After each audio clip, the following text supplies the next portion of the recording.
Está começando agora mais um SESI Entrevista e o nosso assunto de hoje é o trabalho que os médicos do barulho fazem em Juiz de Fora. A nossa convidada é a doutora Lilica, que se chama Aline Cristina. Ela é formada em pedagogia e também especializada em psicopedagogia. Olá, Lilica. Olá, Andréia. Fala para nós o que faz os médicos do barulho. Então, o projeto Médicos do Barulho, ele já existe há 15 anos em Juiz de Fora. Ele foi idealizado pelo Amaury Mendes, que é o Palhaço Fuzil, e há 3 anos e meio ele é uma ONG e nós visitamos as pediatrias dos hospitais em Juiz de Fora, Belo Horizonte e Rio de Janeiro. E como foi a evolução dele? Você sabe contar para a gente um pouco da história do surgimento ali com o Amaury?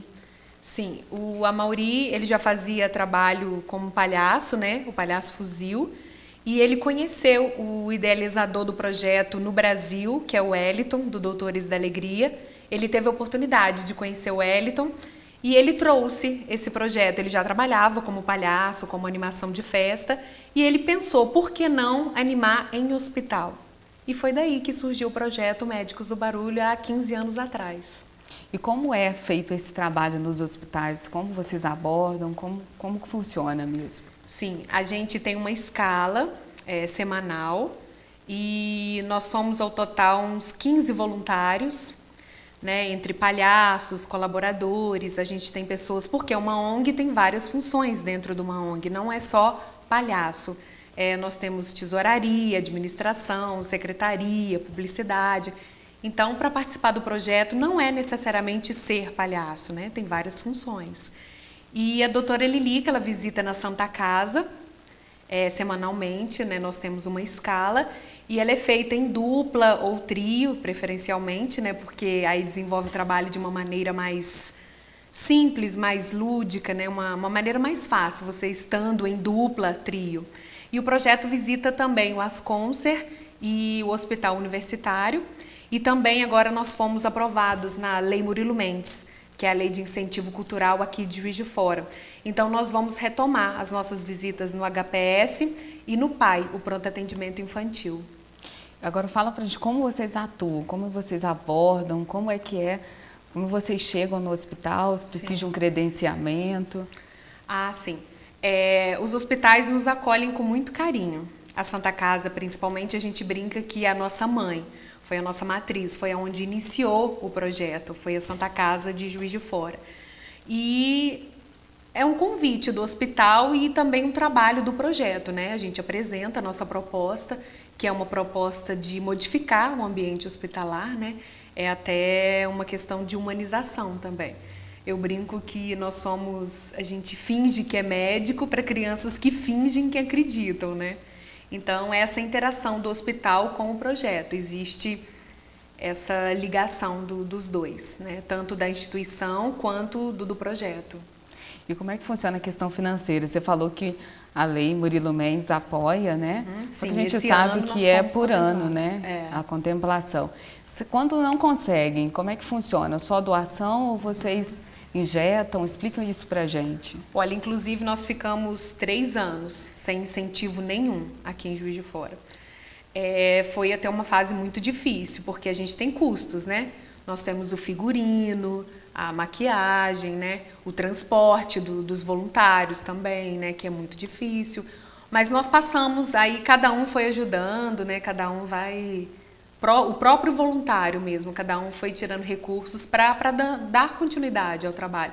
E agora, com a lei, a gente pode possibilitar outras atividades também, porque o dinheiro, ele ajuda, né? O incentivo, ele ajuda bastante.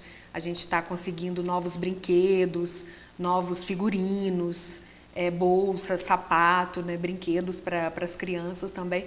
Mas nós temos muitas pessoas que colaboram com o projeto.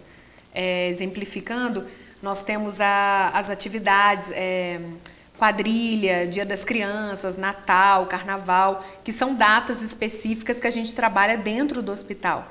Então, a gente faz festas, né? Dia das Crianças a gente distribui brinquedos, Natal também. E nós temos grandes pessoas que ajudam a gente também. Tanto pessoas jurídicas quanto físicas. Elas ajudam bastante o projeto. Dificuldades, porque desse tempo que você está aqui com Médicos do Barulho, você já acompanhou, né, bastante Sim. da trajetória. O que você viu de dificuldade para ele sobreviver? Olha, eu estou no projeto há 3 anos e 8 meses. Infelizmente, o nosso maior problema é o dinheiro, né? Porque boa vontade nós temos muita, graças a Deus, né? E o Amaury mesmo, o Palhaço Fuzil, brinca que o nosso maior colaborador, o nosso maior incentivador é Deus, que Ele sempre acompanha a gente e sempre ajuda. E infelizmente o nosso maior artifício assim que é problemático é a questão financeira, né? Porque a gente precisa de ajuda, né? Tanto para realizar as festas, quanto a roupa, o transporte, a alimentação também. E que tipo de preparação vocês têm antes de ir? Quando marca lá uma visita, hoje eu vou na Santa Casa, como vocês se preparam? Olha, nós temos agora ultimamente a gente está fazendo um treinamento com novos voluntários. Então a gente, uma vez por mês, a gente encontra os domingos para a gente fazer oficina de teatro. Eu também sou atriz, faço teatro, participo de um grupo de teatro em Juiz de Fora. Então, assim, a gente faz sim um trabalho especial para palhaço e, no nosso caso, para palhaço dentro do hospital, porque é diferente, né? A arte circense dentro do hospital, ela exige um treinamento, não é um curso, uma coisa assim, né? Grande, é uma coisa específica, você tem que ter alguns cuidados, né, para lidar dentro do hospital. Então a gente se reúne mensalmente aos domingos para a gente estar fazendo esse treinamento. E a gente trabalha música, contação de história, a gente faz jogos teatrais para estar desenvolvendo, né, até a questão da sintonia do grupo, para estar distribuindo nos hospitais. E que tipo de dificuldades você vê? Tem algum tipo de atuação, né, circense, igual você falou, que atrapalha no hospital, que você tem que ter algum cuidado? Sim, a gente tem que ter cuidado porque muitas das vezes você não sabe o que a criança tem, o que o paciente tem, né? Então você tem que estar preocupado se ele pode rir. De repente a criança saiu de uma cirurgia, ela não pode rir, ela não pode conversar. E a criança, ela não tem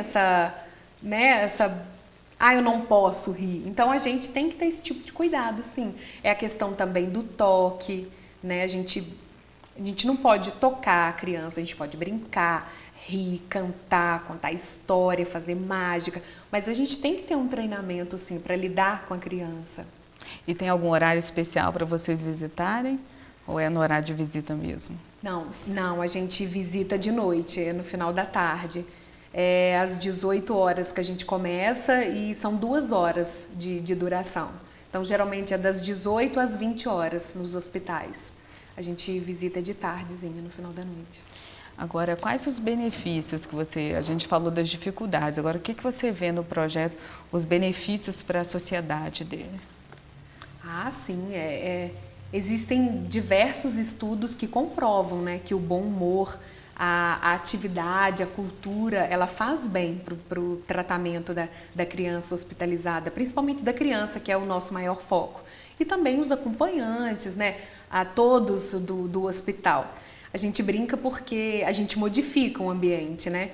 O hospital, ele é regrado, ele tem hora para comer, ele tem hora para ver televisão, ele tem hora para tomar remédio. E a gente quebra essa rotina, né? Principalmente, né? Olha só, olha a sapatinha meia, né? Então isso quebra aquele gelo e isso traz muitos benefícios para a criança e para o acompanhante também, porque o acompanhante, ele está ali naquela situação, ele às vezes está até mais vulnerável do que o paciente. Então a gente de certa forma, a gente destaca, né, o sorriso, a brincadeira, a gente tranquiliza, a gente sensibiliza de alguma forma. E o palhaço, a figura do palhaço, ele tem esse poder, né? O palhaço tem esse jeito delicado, esse jeito criança de ser, esse jeito meio bobo, né, que cativa de certa forma a todos. Ok. No próximo bloco, continuamos falando com a doutora Lilica.